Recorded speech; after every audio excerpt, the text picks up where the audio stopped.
Hi friends, welcome back to my channel. So today we had some errands to run this morning, and then today I'm going to make some freezer breakfast burritos, so I can have those for a quick breakfast in the morning when we are running errands like we were this morning. So I'll take you along for that, and I think I'm gonna do just bacon, egg, and cheese. So that'll be what we'll do today, and I'll take you along. All right, so the first thing I'm gonna do is I'm gonna line a baking sheet with aluminum foil, and I'm gonna actually bake my bacon. It's just much easier that way. I can do other things while that's doing its thing. I buy Kirkland bacon and I cut this in half. Sometimes I cut it in thirds that way and freeze it in Ziploc bags and buy that in bulk, because the half of this bag is plenty for our family of 3. So that's what we typically do, is cut that in half. That way we can freeze that. So I'm gonna just take this bacon, get this on my aluminum sheet, and then get that in the oven. I'm gonna put that at 350. And I just usually watch it. I don't know, maybe it takes maybe 10-15 minutes. Maybe 15 to 20 minutes, but I'll usually watch it to see. You can kind of watch and see what kind of the crispier you want it, obviously. So that will be up to you, but I'll show you what I do. All right, so I'm just gonna get my bacon put on this sheet here, now that I can focus for a second.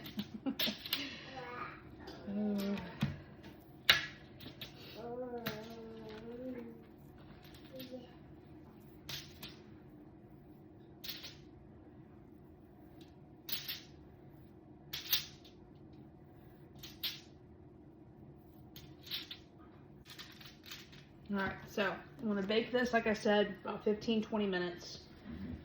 Just watch for your crispiness, whatever you prefer. All right, well, the bacon is in the oven. I wanna go ahead and get started on a sourdough bowl because I need to get another one of those in the oven. I do have about a half of one here, but we're gonna be using that for lunch sandwiches. We're gonna be doing BLTs today, so that will be pretty much gone after today. So I do 1.5 cups of water. A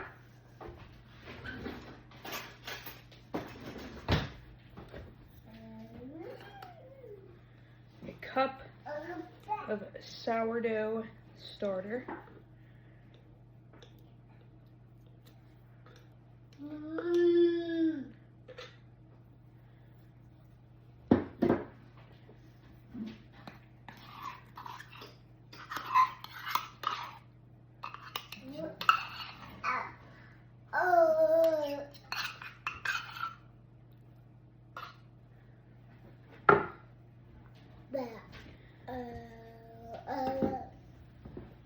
And 3 cups of flour. And if you've watched any of my previous videos, you have seen me make this before. But I figured since we were doing it, I would just take you along for our morning/afternoon.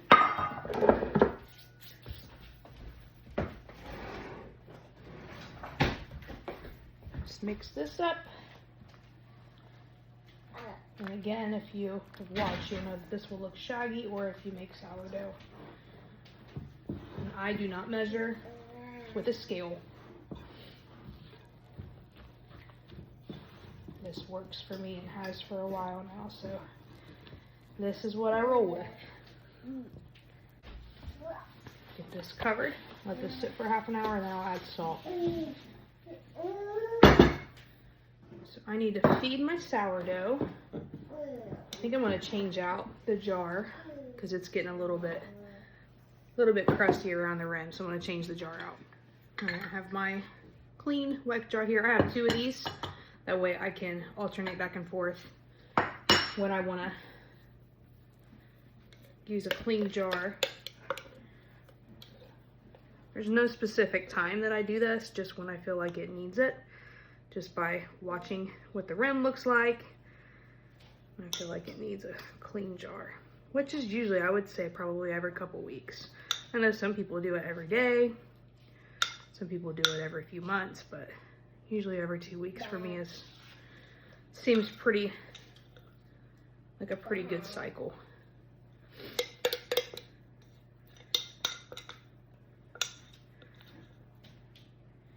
All right. I just need to feed it. I do about 3/4 of a cup because I need about a cup for later. I want to make some hamburger buns for tomorrow, and those will have to sit overnight. So, I want a thick consistency.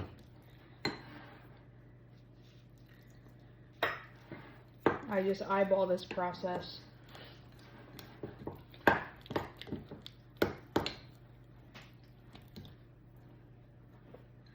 And that's what I usually go for as far as consistency. A very, very thick pancake batter. All right, bacon's in the oven. Sourdough bread has started. I'll take you over and let you see the seeds. We'll go over there and look at that real quick. Okay, so these are the bell peppers that are the tricolored bell peppers. We have 7 that has came up. 1, 2, 3, 4, 5, 6, 7. I'm sorry, 8. We have 8. Here's the tomato plants. Those are doing great. And the chili peppers, they're all still doing great. Zinnias are looking great, and sunflowers. So, if you watched my video of the planting with me, we tried out some bell pepper seeds that were probably 15 years old, and I don't have any growth out of those so far. I'm going to give them another week, and if nothing, then I'll find something else to put in there that germinates quickly and grow something else. Also, marigolds, nothing with those yet. So I'm just gonna give them a couple more days. If nothing comes out with those, I'm gonna go ahead and reseed with those, and so we can see if we can get some marigolds going. I have plenty of seeds, so hopefully we can get some. But yeah, that's what we're looking like. So I did go ahead and put out lettuce and spinach the day before yesterday, and we had a good rain yesterday, so I'm hoping that those come up in the next 5 or 6 days.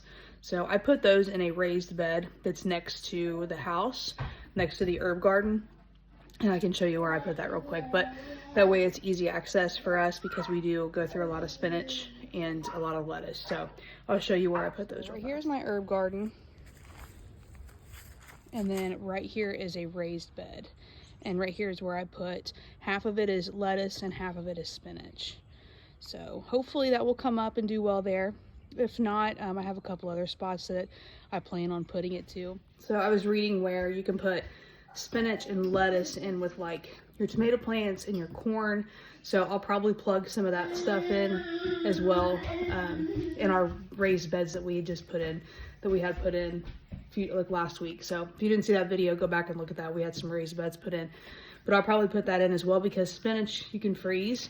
So like I said, we go through a lot of spinach, so we'll probably do that as well and freeze that, but that's the plan so far. Bacon's all done, ready to go. All right, so I have a block of this Tillamook cheese. This is a 2.5 pound block. We get this at Costco. So I'm just gonna shred some of this. I have a little bit left shredded, but not enough so we can make those breakfast burritos. So I wanna get this cut open and then we'll get this shredded. I got these cut up into blocks here. So we'll go ahead and get this shredded. This is I got this from Pampered Chef, a cheese shredder here. You can shred anything, I guess, really with it. It makes it easy.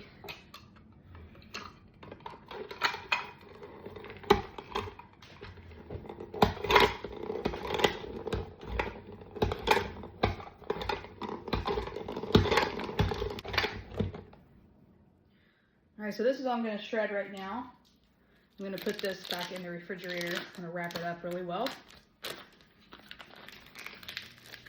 So that's probably about almost a half of a block.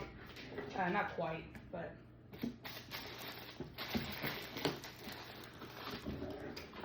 I'm just gonna put some plastic wrap around it and put it in a Ziploc bag, just to keep it fresh. And I can also make slices out of this too, which is nice.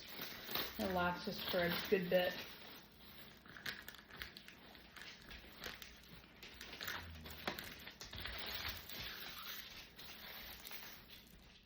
So these are the tortillas that I'm going to use. It's the carb counter, flour tortillas, the whole wheat. These are on sale actually. I usually get just the white ones, but these actually taste really great too. So this is what we're going to use for the burritos. All right, so I'm going to make some scrambled eggs. I have 4 in there, so I'm only going to make 3 burritos. So we're trying to get through what we have left in the freezer and the refrigerator because we are going to Costco next Wednesday, so we have 1 week. So I just want to make sure we're using everything that we have in our fridge and our freezer before we go. So if I make 3 breakfast burritos, that will do me for a week. My husband doesn't eat the breakfast burritos. I'll usually make him eggs or a breakfast sandwich or something like that. So, and we also still have sourdough pancakes in the freezer. So we do have that option as well. So we are just trying to get through that. So we're gonna make 3 breakfast burritos. And then the rest of the bacon that I made today, we're gonna use for BLTs for lunch. So let's go ahead and get these eggs scrambled. Okay, so I'm gonna go ahead and assemble these.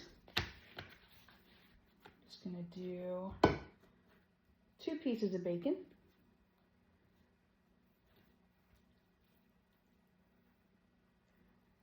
A little bit of egg.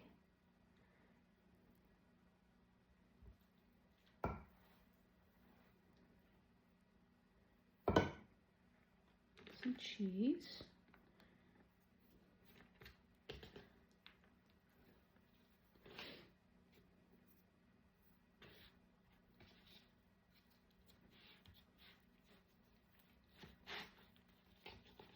I'm going to put them here on this rack to cool for a little bit before we wrap them up for the freezer.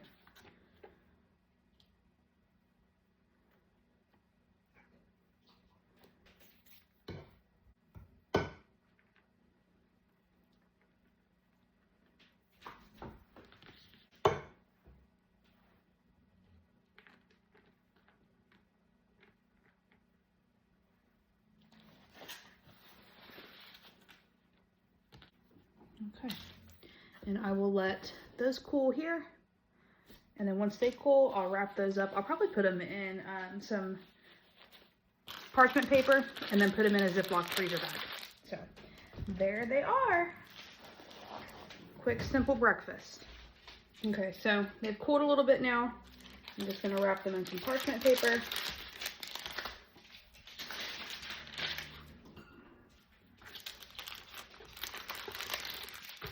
And get them in my Ziploc baggie.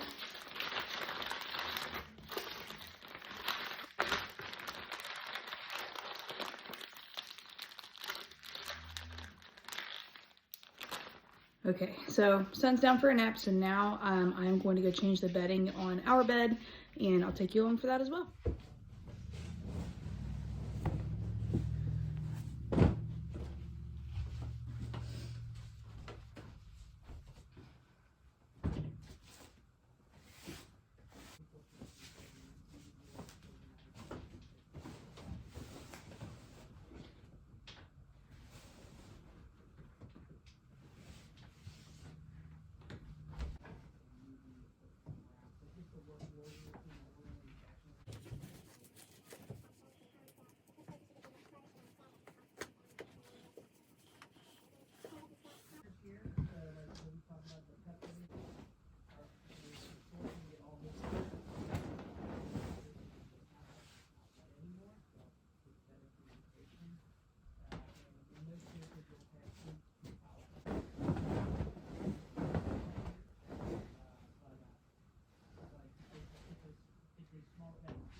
Okay, all done.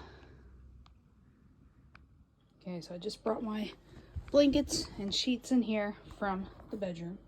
I just started a load of laundry right here. And then I will get those washed after this load, and then I can get these put up in the closet. I like to have an extra set of sheets and a blanket. That way it's just an easy, quick swap, and then I can get these washed and then get those up in our closet so that we are all set for next week when we change out our bedding. Okay, so bedding is done. So I want to sit down. We were talking about how we were going to plan out our garden beds, the ones that we just had installed. So I have a rough draft here of kind of what the plans are. So I'll turn you around here and let you see that. Okay, so here I want to do corn, and then in with the corn, I'll pepper in some spinach around it. And then over here will be some grow bags. I'm not sure what I want to put in there yet. I know zinnias are going to be going somewhere. I'm not sure if I'm putting those in the actual beds or if I'll put those in grow bags. But tomatoes will be in here, and then I will pepper in marigolds around the tomatoes. Down here, we're going to split a bed with beans and zucchini. And then this one will be cucumbers and bell peppers. So this here is a cattle panel, which is like a trellis is what it is basically. So that will be for half of the back of this bed. That will, it'll just help the cucumbers. They will climb up the trellis, and then the beans as well. They are more of a bush. They're between a bush bean and a pole bean, so they will vine up that as well. So those will be beans, cucumbers, and those can vine up that. And then over here, I want to put carrots in these grow bags, and then onions in some grow bags. Now, I don't know how many I'm going to have here. This is just, like I said, a rough draft, because I don't even think I have as many little circles as I do grow bags, but you get the point. And then over here, grow bags where we want to put in some potatoes as well. So I have red onions that I want to put in, yellow onions, red potatoes, and I want to do some Yukon as well. So either Yukon Gold or we'll do russet. I'm not sure. We'll figure that out. But this is the rough draft of what we're thinking. So it's exciting. So I'm hoping that I would say we probably will have to wait until May. But depending on how April continues to look, then we'll go from there. But we're really kind of hoping that, you know, maybe this weather will kind of stay consistent and we might be able to plant. I think I might go ahead and get the potatoes and the onions in since they are underground. So I probably will go ahead and do that. So we'll probably get those in now and maybe the next week or so when the weather warms up a little bit more. So yeah, that's the plan. So I think I'm going to end the video here though. I have to get lunch going here. I was going to film that, but I have a lot of stuff going on here today that we need to get done. So I'm going to end it here, but I thank you so much for watching, and thank you for coming back if you are a returning viewer, and if you're a new subscriber, thank you. And if you have not subscribed yet to my channel, please do hit that red subscribe button. I would really appreciate it. And thank you so much again for watching, and have a wonderful rest of your day. Bye-bye.